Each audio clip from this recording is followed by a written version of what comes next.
हेमा माँ दुर्गा में बहुत विश्वास रखती थी। उसके घर में धन धान्य की कोई कमी नहीं थी, पर उसकी सास स्वभाव की बहुत कंजूस थी। वो अपने लिए तो जी खोलकर खर्च करती, पर कभी भी कोई दान पुण्य नहीं करती थी। अगर हेमा किसी को कुछ देने लगे तो उस पर चिल्ला पड़ती थी, सेब ले लो, सेब मीठे मीठे लाल रसीले सेब ले लो। ओ सेब वाले भैया, ये सेब कैसे लगाए? हेमा बहू, ये हाथ में क्या है? माँ जी, वो मैंने अपने लिए 2 रोटी बनाई थी, पर मुझे भूख नहीं है, इसीलिए 1 रोटी इन बूढ़े बाबा को दे रही थी। वो बहुत भूखे दिखाई दे रहे हैं। चुपचाप रोटी को अंदर लेकर जाओ। आटा इतना सस्ता नहीं है जो भिखारियों को बांटते फिरो। अभी नहीं खानी तो रात में खा लेना गरम करके। पैसों की बचत करना सीखो। ये नहीं कि हमारा हाथ खुला हुआ है। हमारे पास अच्छे पैसे हैं तो हम उसको उजाड़ दें। ला भैया, 2 किलो सेब तोल दे। वैसे तू 100 रुपए महंगे लगा रहा है। चल कोई नहीं। ये लो अम्मा जी। कभी कभी हेमा का मन बहुत दुखी होता था, क्योंकि घर में पैसे होने के बावजूद भी वो किसी की सहायता नहीं कर पाती थी। माँ, आपको पता है आज एक नया ग्राहक जुड़ा है। बहुत अच्छी कमाई होगी इन सर्दियों के सीजन में। उस ग्राहक को हमारी फैक्ट्री के स्वेटर बहुत पसंद आए हैं। ये तो बहुत बढ़िया बात है सुमित बेटा। बस तू ऐसे ही खूब पैसे कमाता जा। घर में पैसे जुड़े होते हैं तो किसी बात की कोई परेशानी नहीं होती। बस काम अच्छा चलता रहना चाहिए। सुमित का काम अच्छा चल रहा था, कमाई भी बहुत अच्छी हो रही थी। एक दिन हेमा की सास आंगन में बैठी अपने पर्स में से नोट गिन रही थी, पर वो बार बार गिनती भूल जाती। एक साधु बाबा द्वार पर बहुत देर से खड़े भिक्षा मांग रहे थे। ये नोट गिनते गिनते तंग आ गई हूँ। ये नोट है या मुसीबत? गिनती ही ठीक नहीं हो रही। ज्यादा पैसा होना भी मुसीबत ही है। माई, बाबा को कुछ दे दो, बहुत भूख लगी है। अरे बाबा, मैं पहले ही इन रुपयों से परेशान हूँ, ऊपर से तुम परेशान कर रहे हो। जब तक ये नोट मेरे हाथ में है तुम्हें कुछ नहीं मिलेगा। जाओ यहाँ से। तुम पैसों से इतनी परेशान हो कि एक भूखे को भोजन देने का भी समय नहीं है। माई, अगर तुम इन रुपयों से इतनी ही परेशान हो तो ईश्वर करे तुम्हारी ये परेशानी जल्दी दूर हो जाए। फिर तुम किसी भूखे को खाली हाथ मत लौटाना। हेमा की सास का ध्यान अभी भी नोट गिनने में ही था। वो गुस्से से झुंझला रही थी और उसने देखा कि जब वो नोट नहीं गिन पा रही है, इतनी देर में साधु बाबा भी भूखे द्वार से लौट चुके थे। हेमा उस समय घर पर नहीं थी, उसे इस बारे में कुछ भी नहीं पता था। सुमित शाम को घर लौटता है तो उसका मन उदास था। क्या हुआ? आप बहुत परेशान दिखाई दे रहे हो। मैंने बताया था ना, जो नया ग्राहक जुड़ा है, जिसने फैक्ट्री में स्वेटर का ऑर्डर लिखवाया था, अचानक उसने मना कर दिया है। मेरा बहुत नुकसान हो गया। मैंने तो माल बनवाना शुरू भी कर दिया था, पर उस ग्राहक को विदेश जाना पड़ा। आज ही उसका फोन आया है, वो माल बनवाने को मना कर रहा है। कोई बात नहीं, आप परेशान मत हो, सब ठीक हो जाएगा। ये नहीं तो कोई और ग्राहक आ जाएगा। आप बैठो, मैं खाना लगाती हूँ। पर ऐसा नहीं हुआ। सुमित की फैक्ट्री में माल पड़ा रहा, पर एक भी ग्राहक ने माल नहीं खरीदा। धीरे धीरे सुमित का सारा काम ठप हो गया और वो कर्जे में डूब गया। घर में पैसों की तंगी आ गई। हेमा और उसकी सास दोनों के सारे गहने बिक गए। मकान गिरवी रखना पड़ा। फैक्ट्री को ताला लग गया और वो लोग बहुत गरीब हो गए।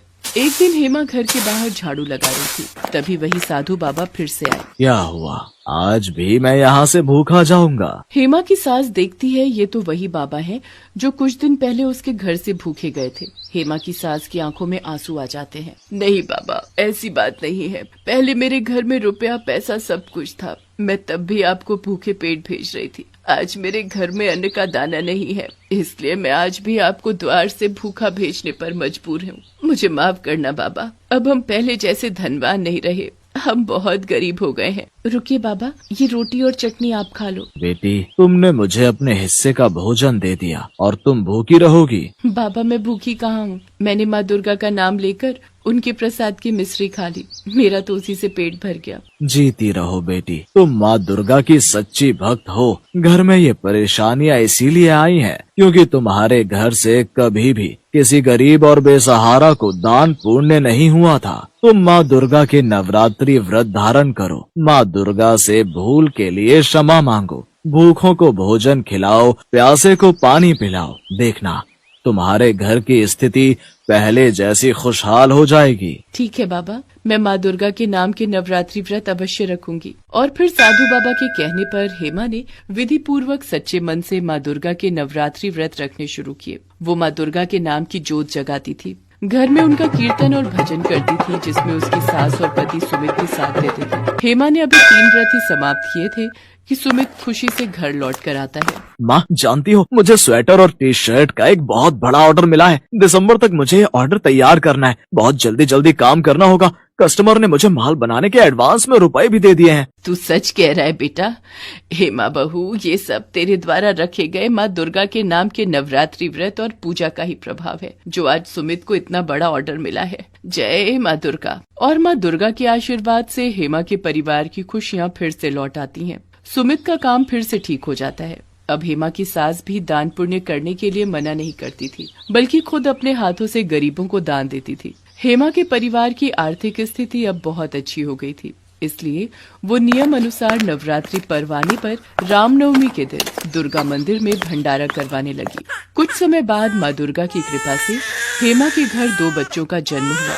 बेटा बेटी के जन्म के बाद माँ दुर्गा के आशीर्वाद से हेमा के जीवन में संपूर्ण खुशियाँ आ गई थीं। शादी का पंडाल सजा था। गौरी के माता पिता विदाई के लिए तैयारियां कर रहे थे। अचानक गौरी सबके पांव छूने के लिए बढ़ती है। तभी उसका पैर फिसल जाता है और वो हवन कुंड के ऊपर गिर जाती है। सब तरफ शोर मच जाता है। अरे दुल्हन जल गई, दुल्हन हवन कुंड में गिर गई। ये कैसा अनर्थ हो गया? शादी होने के बाद दुल्हन हवन कुंड में गिर गई। हे राम! सब तरफ दुख का माहौल बन जाता है। देखिए, गौरी का आधा चेहरा जल गया है। दवाइयों से ठीक होने के बाद भी गौरी के चेहरे से जले का निशान नहीं जाएगा। हे भगवान, अब मैं लोगों को क्या मुंह दिखाऊंगी? एक जली हुई बहू की मुंह दिखाई होगी, लोग थू थू करेंगे। माँ, मैं इस शादी को नहीं मानता। मुझे इसके साथ नहीं रहना। मैं इस शादी को तोड़ रहा हूँ। अब नहीं नहीं दामाद जी, ऐसा मत कहो। मेरी बच्ची को ऐसे मत छोड़ो। अब तो आप दोनों का विवाह हो चुका है। अगर आपने इसे नहीं अपनाया तो मुझ गरीब अभागे की बच्ची कहाँ जाएगी? हम पर रहम करो।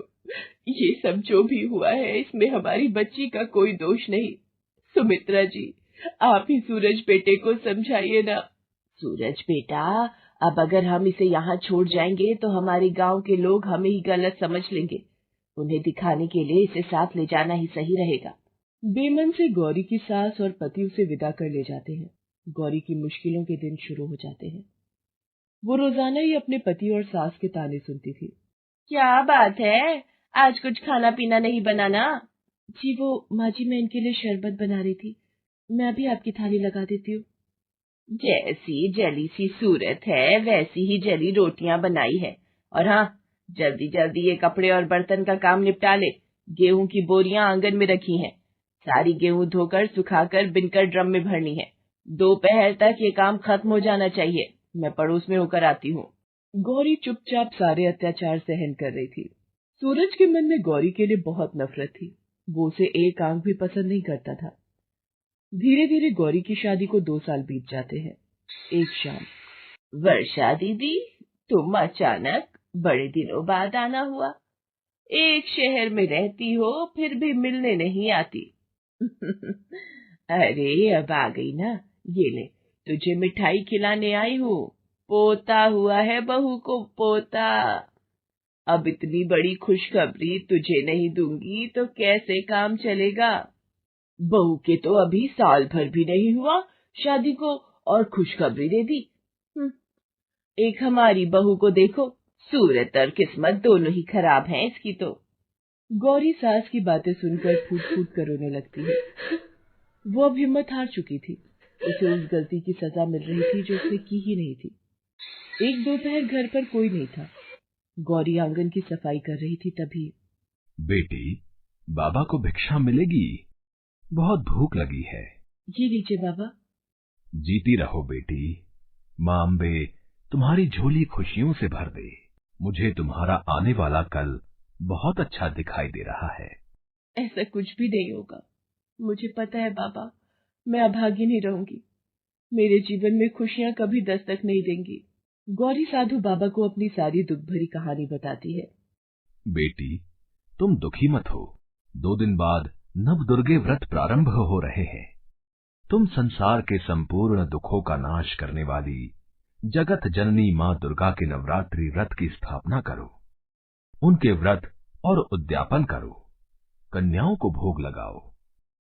देखना, तुम्हारे जीवन के सभी दुखों का नाश हो जाएगा। सच बाबा, यदि ऐसा है तो मैं दुर्गा के नवरात्रि व्रत जरूर रखूंगी। गौरी के मन में माँ दुर्गा के व्रत रखने की इच्छा जाग जाती है। वो अपनी सास और पति से नवरात्रि व्रत रखने के लिए कहती है। अगर तू इस गलतफहमी में है कि तेरे ये व्रत रखने से मेरे और तेरे रिश्ते में सब कुछ ठीक हो जाएगा, तो ऐसा कभी नहीं होगा। मुझे तेरी शक्ल से भी नफरत है। हम तुझे एक फूटी कौड़ी भी नहीं देंगे, तू चाहे भूखी रहे या प्यासी रहे। गौरी की सास और उसके पति ने साफ मना कर दिया था कि वो गौरी की कोई सहायता नहीं करेंगे और न ही उसे पैसे देंगे।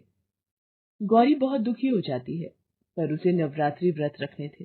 गौरी सुबह उठकर माँ दुर्गा की पूजा और आराधना करती और माँ दुर्गा के चरण धुलाकर चरणामृत का पान करती। एक शाम। अरे किशोर, तू शहर से कब आया? और ये मेरी पत्नी सविता है। आज सुबह ही आया था तो मन था कि तुमसे मिलना है। मुझे पता चला कि तेरी भी शादी हो गई है। भाभी कहाँ है? वो मंदिर गई है। आओ तुम बैठो। सूरज चाहता था कि उसका दोस्त और उसकी पत्नी गौरी से ना मिले, नहीं तो उसका अपमान होगा। पर अचानक गौरी मंदिर से वापस आ जाती है। ये कौन है भैया? ये हमारी नौकरानी है, घर के सारे काम यही करती है। गौरी की आंखों में आंसुओं की धारा बह जाती है। रोती हुई माँ दुर्गा के चरणों में बैठ जाती है। हे माँ आदिशक्ति, मुझे हिम्मत दो, मेरे दुख दूर करो। नवरात्रि व्रत के 7 दिन बीत जाते हैं। गौरी को दुर्गा अष्टमी के दिन कन्याओं का पूजन करना था। उनके लिए प्रसाद बनाना था, पर उसके पास कुछ भी नहीं था। गौरी रोती हुई दुर्गा मंदिर के लिए चल पड़ती है। रास्ते में गौरी को 3 लड़कियां मिली। उनमें से एक लड़की ने गौरी को आवाज दी। सुनो, जरा यहाँ आओ। आपने मुझे बुलाया? हाँ, हमने ही तुम्हें आवाज दी। क्या तुम हमारी मदद कर सकती हो? हमें किसी की मदद की आवश्यकता है। मैं तो एक दुखियारी हूँ, पर मेरे वश में होगा तो मैं आपकी मदद अवश्य करूंगी।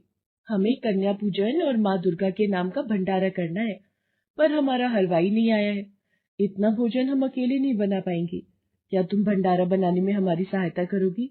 माँ दुर्गा के नाम का भंडारा और कन्या पूजन, मुझे भी अपने व्रत का उद्यापन करना है। यदि आप तीनों के साथ प्रसाद बनाऊंगी और माँ दुर्गा को भोग लगाऊंगी, तो मेरा भी उद्यापन सिद्ध हो जाएगा।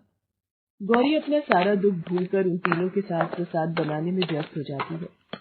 कुछ समय बाद गौरी बहुत ही स्वादिष्ट हलवा चने और पूड़ी का प्रसाद बनाकर तैयार कर देती है।